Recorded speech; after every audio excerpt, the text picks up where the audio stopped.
Start after fixing, put the pertronix ignition in and fix some vacuum links, set the timing, set the idle mixtures. Here we go.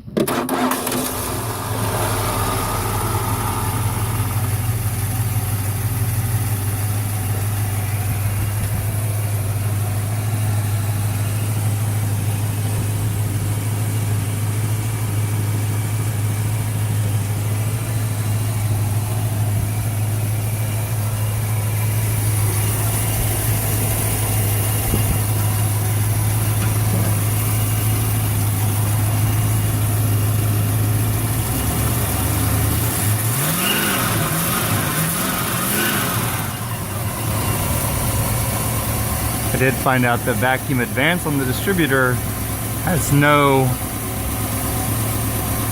vacuum capability, so that's why it has a hesitation.